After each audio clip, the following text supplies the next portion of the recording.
Not every 90s sci-fi movie can be as popular as The Fifth Element or Terminator 2. From an apocalyptic take on a classic myth to multiple flicks about killer video games, these little-known gems from the end of the millennium still shouldn't be missed all these years later. Jean-Claude Van Damme fans know all about 1989's Cyborg. It's a film with an odd history. It basically exists because the Canon Group couldn't make Masters of the Universe 2 or Spider-Man, so director Albert Pyun assembled a new plan with all the props and sets. Despite being cobbled together with spare parts, the sci-fi action story received a sequel in 1993 titled Cyborg 2: Glass Shadow, but Van Damme was nowhere to be found. Despite not having the muscles from Brussels flexing and doing the splits, Cyborg 2 still managed to get Angelina Jolie, Elias Koteas, Billy Drago, and Jack Palance signed on. Directed by Michael Schroeder, it tells the story of cyborg assassin Cash Reese, who fights back against her creators when she learns that she's meant to be taken out of commission. Naturally, she makes a friend and falls in love during her action-packed adventure. While Cyborg 2 is far from a masterpiece, it's still great fun for when you just want to sit down and turn your brain off. Jolie might not be the biggest fan of her debut as a leading actor, but her performance does show hints of what would end up making her one of the brightest stars in Hollywood. Aside from that, it's a perfectly cheesy actioner with some outstanding one-liners. If you want to dine with the devil, you'll need a long spoon. How can a film that made over $45 million worldwide off a $12 million budget be considered obscure? That's a good question. But mention 1992's Fortress to anybody nowadays, and most people won't have a clue what you're talking about. Directed by Stuart Gordon and starring Christopher Lambert and Kurtwood Smith, Fortress takes place in a future in which families are only allowed one child per household. When John Henry Brennick and his wife Karen attempt to have a second child in secret, they are caught and chucked into a maximum security prison where cruelty is the order of the day. Naturally, the only option is escape, but leaving the fortress is a nearly impossible task. The New York Times' Stephen Holden summed up the film perfectly, saying it blends RoboCop, The Handmaid's Tale, and Brave New World into something scary, original, and grimly amusing. While the prison escape plot isn't terribly unique, Fortress keeps the action and excitement moving at a breakneck speed. The film received a sequel in 2000 titled Fortress 2: Re-Entry, which saw Lambert reprise his role. For manga fans, Buransan and Tetsuo Ohara's Fist of the North Star is widely regarded as one of the most important series of all time. It was an entry point into the medium for many fans, and it still stands supreme to this day. As you might expect, there have been several adaptations of the story, and the 1995 live-action film starring Gary Daniels, Chris Penn, Costas Mandylor, and Malcolm McDowell is certainly one of them. Directed by Tony Randall, this movie takes the story back to the beginning. Daniels plays martial arts warrior Kenshiro as he seeks revenge against his arch-rival, Lord Shin, in the barren wasteland of a post-World War III Earth. While the live-action adaptation doesn't hold a candle to the 1986 animated film, it has its own unique charm in the same way that something like 1994 Street Fighter makes for an entertaining watch. It's cheesier than a block of mozzarella, and the effects are laughably bad by today's standards, but the fight scenes make it worthwhile for a Friday night viewing. Reviewer Owen at The Action Elite agreed, writing, "This is quite a surreal film, but also one of Daniels' more ambitious. You can't tell it had a limited budget, but the fight scenes alone make this worth watching, with Daniels doing what he does best." Don't turn your back on me! You're already dead. Some science fiction movies are rather serious affairs, filled with solemn reminders that Earth is a tiny speck in the vastness of space, and that our time on our planet is limited. Space Truckers is not one of those movies. Stuart Gordon's 1996 feature is a lighthearted romp, starring Dennis Hopper as a working man, John Canyon, who's just trying to get his next paycheck by transporting some cargo to Earth. No questions asked. What he doesn't know is that his latest shipment contains some killer robots, and that he's about to encounter some sinister space pirates. Starring alongside Hopper are Stephen Dorff, Debbie Mazar, Charles Dance, and Barbara Crampton. Space Truckers never ends up becoming a complete parody of the genre, like Spaceballs, but it certainly doesn't take itself too seriously either. Gone with the Twins' Mike Massey gave the film a positive rating, writing, "Space Truckers adopts a fun and action-packed, yet oddly violent and bizarre tone, mixing light grotesqueries with plenty of Star Wars derivations. If you've seen enough Star Wars and think that Star Trek is a little too white-collar, Space Truckers might just be the movie for you. 2.5 decades before Blue Beetle landed in movie theaters, another sci-fi story about an alien AI cybersuit was released, albeit one made for a younger audience and with a much lower budget.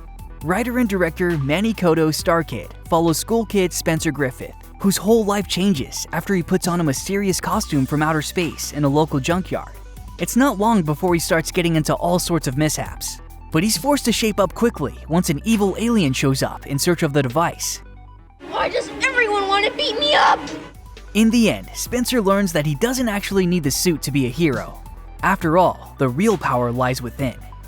Celebrated critic Roger Ebert gave Star Kid a glowing review, writing, "It has a sweet heart and a lot of sly wit, and the symbiosis between boy and cyborg is handled cleverly. For kids of a certain age, it pushes the right buttons."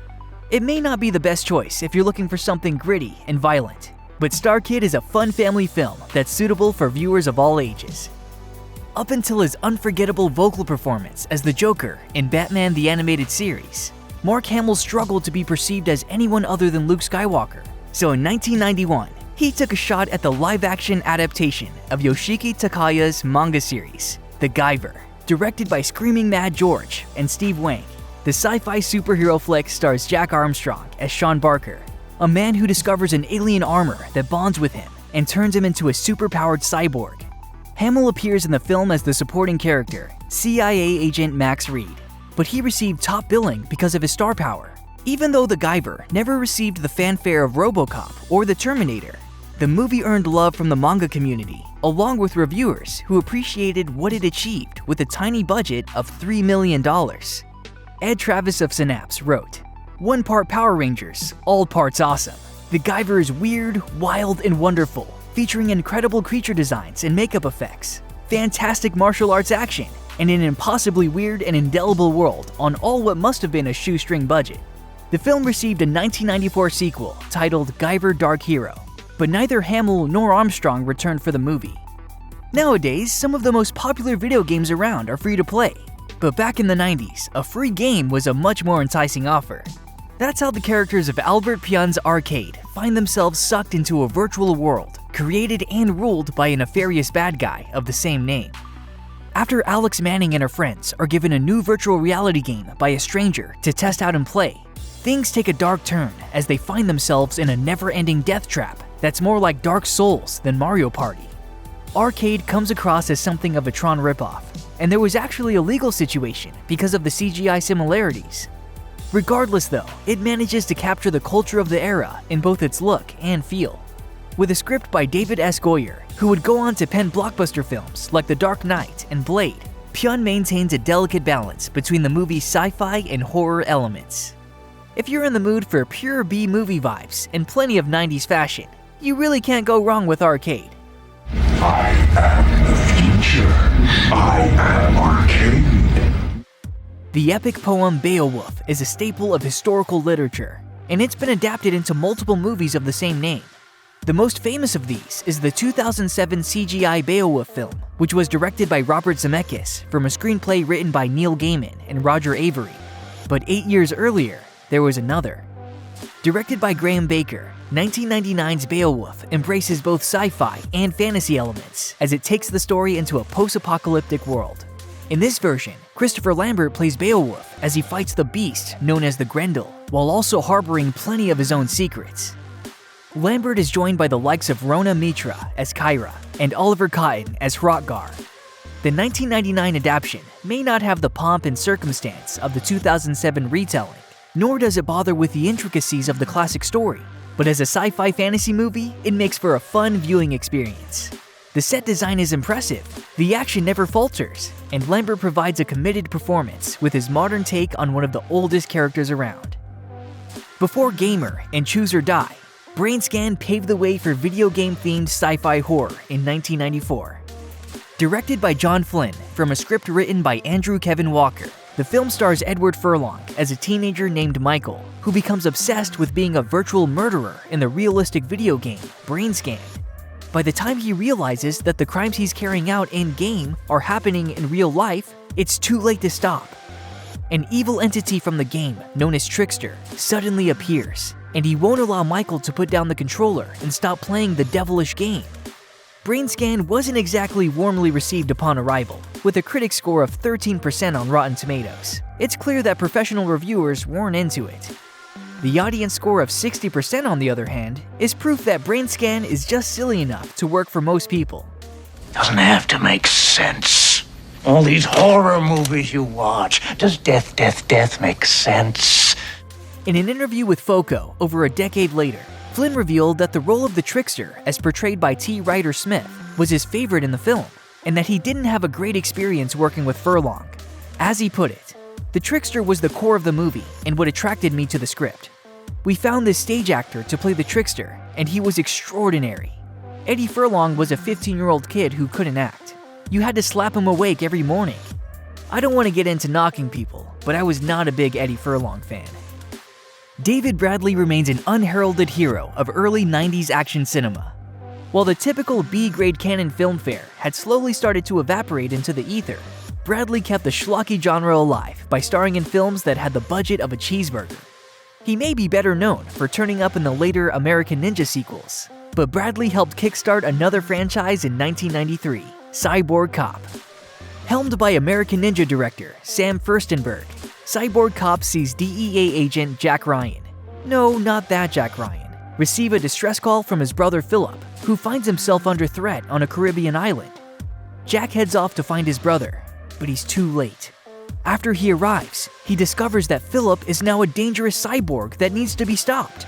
Cyborg Cop is about as subtle about its influences as a sledgehammer to the head, but it deserves a place alongside other low-budget sci-fi action films of the era. Forget about the plot. Seeing a martial artist take on a cyborg is more than enough reason to give this one a shot. If Cyborg Cop is up your alley, be sure to check out the two sequels that were released in 1994 and 1995.